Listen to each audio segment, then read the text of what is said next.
तो कहानी की शुरुआत कोरिया के एक गांव को दिखाते हुए होती है, जहां पर जायगो और सुएंग नाम का एक मैरिड कपल रहता था, जिनकी कमाई का जरिया उनकी छोटी सी गैरेज थी। ये दुकान इतनी छोटी थी कि यहाँ आने वाले लोग इसे नोटिस ही नहीं कर पाते थे, जिस वजह से इनका धंधा बहुत कम चलता था और उन्हें पैसों की बड़ी दिक्कत थी। जायगो की गरीबी के कारण उसकी वाइफ सुएंग को उसके परिवार वाले बहुत ताने देते थे। वो लोग जायगो को बिल्कुल पसंद नहीं करते थे, क्योंकि वो दुकान सुएंग के पेरेंट्स की थी और जायगो ने उनको आज तक कभी किराया नहीं दिया था। उनकी गरीबी इतनी ज्यादा बढ़ गई थी कि अब सुएंग को अपना परिवार चलाने के लिए गुड़िया बनाकर बेचना पड़ रहा था। इसी बीच उनकी दुकान के पास कंस्ट्रक्शन का काम शुरू हो जाता है और कंस्ट्रक्शन कंपनी के बड़े बड़े ट्रक्स उसकी दुकान के ठीक सामने खड़े होने लगते हैं, जिससे उनकी दुकान छुप जाती है और आने वालों को बिल्कुल दिखाई नहीं देती है और उनका बचा खुचा धंधा भी चौपट हो जाता है। इस बात से परेशान होकर एक दिन जायगो कंस्ट्रक्शन साइट पर जाकर साइट मैनेजर और उसकी वाइफ येरी से बात करने की कोशिश करता है, लेकिन यहाँ उसकी लड़ाई ट्रक ड्राइवर से हो जाती है,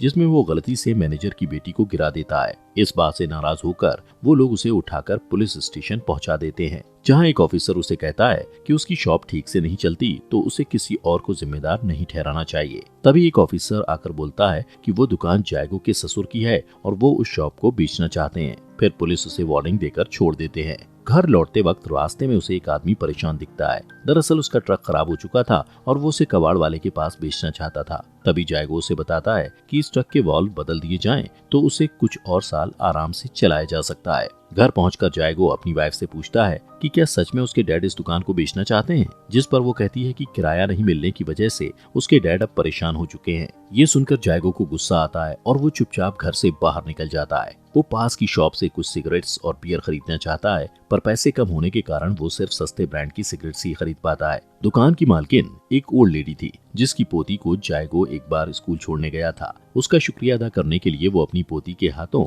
जायगो को फ्री में बियर की कैन भिजवा देती है। दुकान के बाहर बैठा जायगो बियर और सिगरेट पी रहा होता है कि तभी वहाँ मिस्टर मन नाम का एक स्क्रैप डीलर आकर जायगो को मारने लगता है, क्योंकि जायगो की वजह से उस ट्रक का स्क्रैप यानी कबाड़ उसे नहीं मिल पाया था, जिसे उसने बाल बदलने की सलाह दी थी। सीन शिफ्ट होता है। यहाँ डिनर करते समय मिस्टर मुन अपने दोस्तों को जायगो के साथ हुई मारपीट के बारे में बताता है, तो वो लोग उसे सुएंग के बारे में बताने लगते हैं। ये सुनकर मिस्टर मुन बाहर चला जाता है, क्योंकि वो कभी सुएंग से शादी करना चाहता था और आज भी मन ही मन उसे प्यार करता था। कुछ दिनों बाद सुएंग अपनी फैमिली के किसी फंक्शन में जाती है, जहाँ उसके सभी रिश्तेदार उसको जायगो के साथ शादी करने पर ताने मारते हैं। थोड़ी देर बाद यहाँ जायगो भी आ जाता है। वो नए कपड़े पहने हुए था और उसके हाथ में केक का डब्बा था। दरअसल इस पार्टी में आने के लिए उसने उधार में पैसे लिए थे, ताकि नए कपड़ों और केक के साथ पहुंचकर सबको इम्प्रेस कर सके। लेकिन जैसे ही वो दरवाजे तक पहुंचता है तो बाहर से ही उसे सुनाई देता है कि कुछ लोग उसकी बुराइयां कर रहे हैं। वो लोग उसकी गरीबी और मजबूरी का मजाक उड़ाते हैं। शर्म के मारे वो बाहर से ही वापस चला जाता है। रास्ते में वो देखता है कि एक कार रोड के बीचों बीच टायर पंक्चर की वजह से रुकी हुई है। वो फटाफट उस कार के टायर को चेंज करके ठीक कर देता है। देर रात का समय था और इतनी रात में उन्हें कोई और मैकेनिक नहीं मिलेगा, ये सोचकर वो उनसे ज्यादा पैसे मांगता है। इसके बाद जायगो टायर पंक्चर का रीजन चेक करने जाता है तो देखता है कि वहाँ एक कील पड़ी थी। उसी वक्त वहाँ सुएंग अपने एक रिलेटिव की कार से उतरती है। वो लोग जायगो को इग्नोर करके तुरंत वहाँ से निकल जाते हैं, जिससे जायगो को बुरा लगता है और सुएंग के साथ उसकी बहस हो जाती है। फिर सुएंग को शांत करने के लिए जायगो उसे वो पैसे दे देता है जो उसने उस कार को ठीक करके कमाए थे। उस रात जब वो लोग सोने जाते हैं तो जायगो को नींद नहीं आती, क्योंकि उसे बार बार अपनी बेइज्जती याद आती है। इसलिए वो बाहर रोड पर निकल जाता है और कुछ कीलों को एक साथ सभी जगह बिखेर देता है। उसका प्लान काम कर जाता है और अगली सुबह उसके पास एक कस्टमर कार के टायर का पंक्चर लगवाने आता है। इस बार जायगो उस आदमी से पहले से भी ज्यादा पैसे मांगता है। फिर कई घंटे बीत जाने पर भी जब कोई ग्राहक नहीं आता तो जायगो को चिंता होने लगती है और वो वापस से रोड पर कीले चेक करने जाता है। यहाँ उसे पता चलता है कि जब इस रास्ते से बड़े बड़े ट्रक निकलते हैं तो उनके टायर से टकराकर वो कीले दूर खिसक जाती हैं और ट्रक के भारी टायर्स पर उन कीलों का कोई असर नहीं होता। इसके बावजूद भी जायगो हार नहीं मानता। वो देर रात तक बैठकर पहले से भी ज्यादा नुकीली कीलें बनाता है और दोबारा से रोड पर फैला देता है। लेकिन इस बार ये काम करते हुए उसे सुएंग देख लेती है और ये सब देखकर रोने लगती है, क्योंकि उसे लगता है कि ऐसा करने से किसी का एक्सीडेंट भी हो सकता है और पुलिस को पता चलने पर उन्हें अरेस्ट भी किया जा सकता है। लेकिन जायगो उसे समझाता है कि यहाँ सभी लोग रिश्वतखोर हैं, इसलिए उन्हें डरने की जरूरत नहीं है और यहाँ आने वाले सभी लोग अमीर टूरिस्ट होते हैं, इसलिए उन्हें धोखा देना भी कोई गलत काम नहीं है। तो सुएंग मान जाती है। दिन बीतने के साथ ही जायगो अच्छा पैसा कमाने लगता है। एक दिन जायगो के पास कंस्ट्रक्शन साइट के ओनर की वाइफ येरी अपनी कार का पंक्चर लगवाने आती है और जायगो पंक्चर लगाता है। इस बीच स्विंग कस्टमर को खुश करने के लिए उसे अपने पास बैठाकर चाय पानी को पूछता है। येरी को उसकी हालत देखकर तरस आने लगता है और वो उसकी एक गुड़िया की कीमत पूछती है और फिर उसे उसके दोगुने पैसे देती है। पर स्विंग को लगता है कि ये पैसे उसे भीख में मिल रहे हैं, इसलिए वो जायगो को एरी की कार का टायर बदलने के लिए पैसे लेने से मना कर देती है। इसके बाद रात हो जाती है और दोनों फिर से कीलों को सड़क पर फैलाने के लिए निकल जाते हैं। स्विंग जायगो से कहती है कि हम यहाँ रोज रोज कीलें रखने आते हैं, तो क्यों ना हम इन कीलों को यहीं पर परमानेंट फिक्स कर दें। ऐसे ही एक दिन रात में वो जब कीलें बिछा रहे होते हैं तो वहाँ से पुलिस वाले गुजरते हैं, जो उनसे पूछते हैं कि वो लोग इतनी देर रात रोड पर क्या कर रहे हैं। वो दोनों पुलिस से कहते हैं कि ये हमारा पर्सनल मैटर है। अगली सुबह ये दोनों थोड़े परेशान दिखाई देते हैं क्योंकि काफी देर से उनके पास कोई कस्टमर नहीं आया था। तभी स्विंग गुड़िया को बेचकर कमाए हुए पैसे निकालती है। उन पैसों को लेकर जायगो स्टोर पर जाता है और अपना पहले का सारा उधार क्लियर करके बियर खरीदता है। उधर स्विंग पहली बार सलून में जाकर अपने बाल बनवाती है। जब बियर शॉप का ओनर मिस्टर मन को बताता है कि जायगो ने अपना सारा उधार एक ही बार में क्लियर कर दिया है, तो मिस्टर मम को उन पर शक होने लगता है। रात को जायगो और स्विंग फिर से रोड पर जाते हैं और ड्रिल मशीन से गड्ढा करके कीलों को वहीं फिक्स करने की कोशिश करते हैं। इनका ये प्लान काम करता है। इस दौरान येरी को पता चलता है कि उसकी बेटी को किसी ने किडनैप कर लिया है और जब पुलिस उससे पूछती है कि उसे किसी इंसान पर शक है, तो अचानक उसकी नजर स्विंग से खरीदी हुई गुड़िया पर पड़ती है। वो उस गुड़िया को फेंक देती है और उसी पर किडनैपिंग का आरोप लगाती है। पर पुलिस को लगता है कि उनके पास जायगो और सुन को अरेस्ट करने के लिए कोई पुख्ता सबूत नहीं है। इसी बीच एक पुलिस वाला कहता है कि उसने उन दोनों को देर रात सड़क पर अजीब हरकतें करते देखा था। अगले कुछ ही घंटों में पुलिस जायगो को शक की बिना पर अरेस्ट कर लेती है, जहां स्विंग रोते हुए कहती है कि हमने कोई किडनैपिंग नहीं की। इसके बाद जायगो से पुलिस स्टेशन में पूछताछ की जाती है और दूसरी तरफ कुछ पुलिस वाले उसकी दुकान पर तलाशी लेने जाते हैं। स्विंग के डैड को दुकान का मालिक होने के कारण बुलाया जाता है, पर वो अपनी बेटी और दामाद को सपोर्ट करने के बजाय अपनी बेटी की इंसल्ट करता है कि उसने जायगो जैसे आदमी को चुनकर अपनी जिंदगी खराब कर ली। काफी जांच पड़ताल के बावजूद भी पुलिस को इनके खिलाफ कोई सबूत नहीं मिलता, इसलिए वो जल्द ही जायगो को छोड़ देती है, वो भी बिना कोई चार्ज लगाए। एक पुलिस ऑफिसर उससे माफी मांगते हुए उसे घर तक छोड़ने जाता है। अगले दिन जायगो फिर से अपना औजार तैयार करता है, क्योंकि उसके यहाँ न आने की वजह से उनका काफी नुकसान हुआ था। उसे परेशान देखकर स्विंग कहती है कि चिंता की कोई बात नहीं, जल्दी सब ठीक हो जाएगा। वहीं दूसरी ओर मिस्टर मन पुलिस के साथ बैठा हुआ बात करता है कि जरूर जायगो कुछ छुपा रहा है, लेकिन पुलिस बिना सबूत के कुछ नहीं कर सकती थी।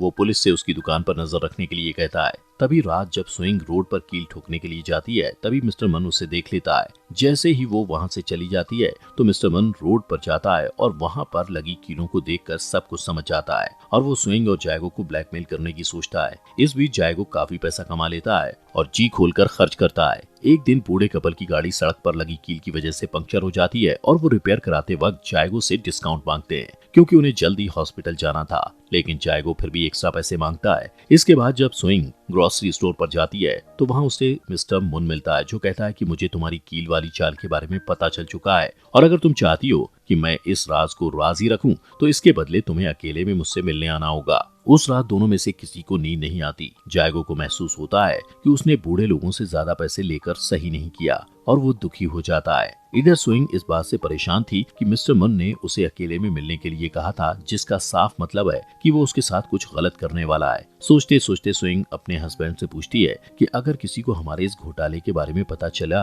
तो हम क्या करेंगे, जिस पर वो कहता है कि हम उस इंसान के पुलिस तक पहुंचने से पहले ही ये काम करना हमेशा के लिए छोड़ देंगे। अगले दिन बहुत सोच विचार के बाद स्विंग मिस्टर मन से अकेले में मिलने जाती है और अपने इस घोटाले को राज रखने के लिए उसे मिस्टर मन के साथ इंटीमेट होना पड़ता है। इसके बाद मिस्टर मन पुलिस को कहता है कि उन्हें जायगो की दुकान पर नजर रखनी चाहिए। इधर मिस्टर मन के साथ इंटीमेट होने के बाद स्विंग अपने आप से नफरत करने लगती है और खुद को बुरा भला कहती है कि तभी रास्ते में उसे कुछ पुराने फ्रेंड्स मिलते हैं, जो उसे अपने साथ शॉपिंग पर चलने के लिए पूछते हैं। वो अपना माइंड डाइवर्ट करने के लिए उनके साथ चली जाती है। इसके बाद जब वो देर रात वापस अपने घर लौटती है तो जायगो उसे देखकर चौंक जाता है, क्योंकि वो न्यू हेयर कट करवा कर और ढेर सारे नए कपड़े लेकर आई थी। जायगो कहता है कि मैंने तुम्हारे लिए खाना बनाकर रखा है, लेकिन वो उसकी बात को इग्नोर करके नहाने चली जाती है और मिस्टर मन वाले टॉपिक को याद करके रोते रोते सो जाती है। कुछ दिन बाद जायगो को अपनी शॉप के पास एक कार का एक्सीडेंट हुआ दिखता है। उसे लगता है कि वहाँ पुलिस आने वाली है, इसलिए वो वहाँ गड़ी हुई कीलें निकालने लगता है। अचानक उस कार में से एक आदमी निकलता है और जैसे ही वो जायगो को देखता है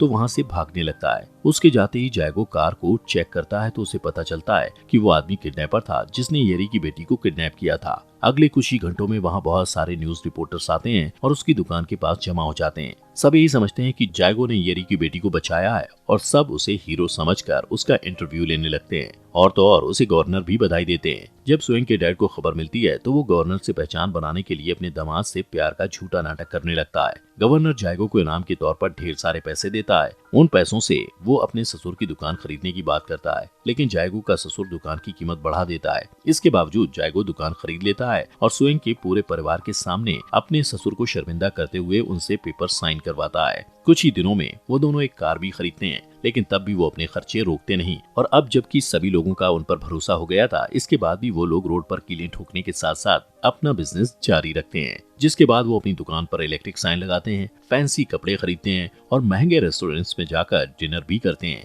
जहां बैठकर वो लोग अपने शहर को छोड़कर दूसरे शहर में जाने की बात करते हैं। जायगो का कार रिपेयर बिजनेस अब और भी ज्यादा अच्छा चलने लगता है और मिस्टर मन के पास कस्टमर कम हो जाते हैं, जिस वजह से वो अभी भी स्वेंग को ब्लैकमेल करने के लिए बुलाता है। लेकिन स्वेंग उसकी सभी कॉल्स को इग्नोर कर देती है। तभी से एक अनजान कार जायगो का पीछा करना शुरू कर देती है। एक दिन जायगो एक दुकान के बाहर बैठा बियर पी रहा होता है कि तभी अचानक उसे एक पुलिस वाले की आवाज सुनाई देती है, जिसका पीछा करता हुआ वो हॉस्पिटल तक पहुंच जाता है, जहां उसे पता चलता है कि उसकी लगाई कीलों की वजह से एक और ड्राइवर का एक्सीडेंट हुआ था। जायगो हॉस्पिटल से बाहर आकर अपने किए पर शर्मिंदा होता है। तभी मिस्टर मन उसे ढूंढता हुआ आता है और उसे बताता है कि इससे पहले कि मैं सभी को बता दूं कि ये सब तुम्हारी गलती की वजह से हुआ है, तुम्हें यहाँ से चले जाना चाहिए। परेशान जायगो अपनी कार में बैठकर रोता हुआ सोचता है कि ये सब मिस्टर मन को कैसे पता चला।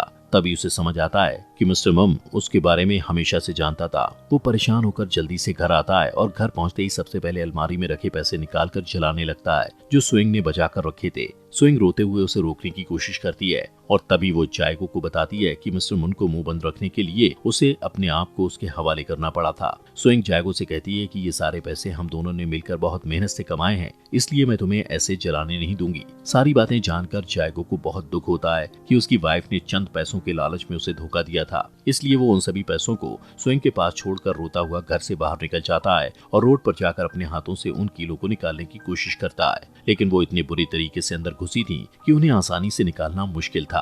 अगली सुबह जब स्वेंग नए कपड़े पहनकर मेकअप कर रही होती है तो जायगो एक ट्रक किराए पर लाता है और उस रोड पर चलाता है ताकि उस ट्रक के वजन के साथ सारी कीलें हमेशा के लिए धंस जाएं। दोस्तों, हमारे फॉक्स एक्सप्लेनर हिंदी चैनल को सब्सक्राइब करना मत भूलना।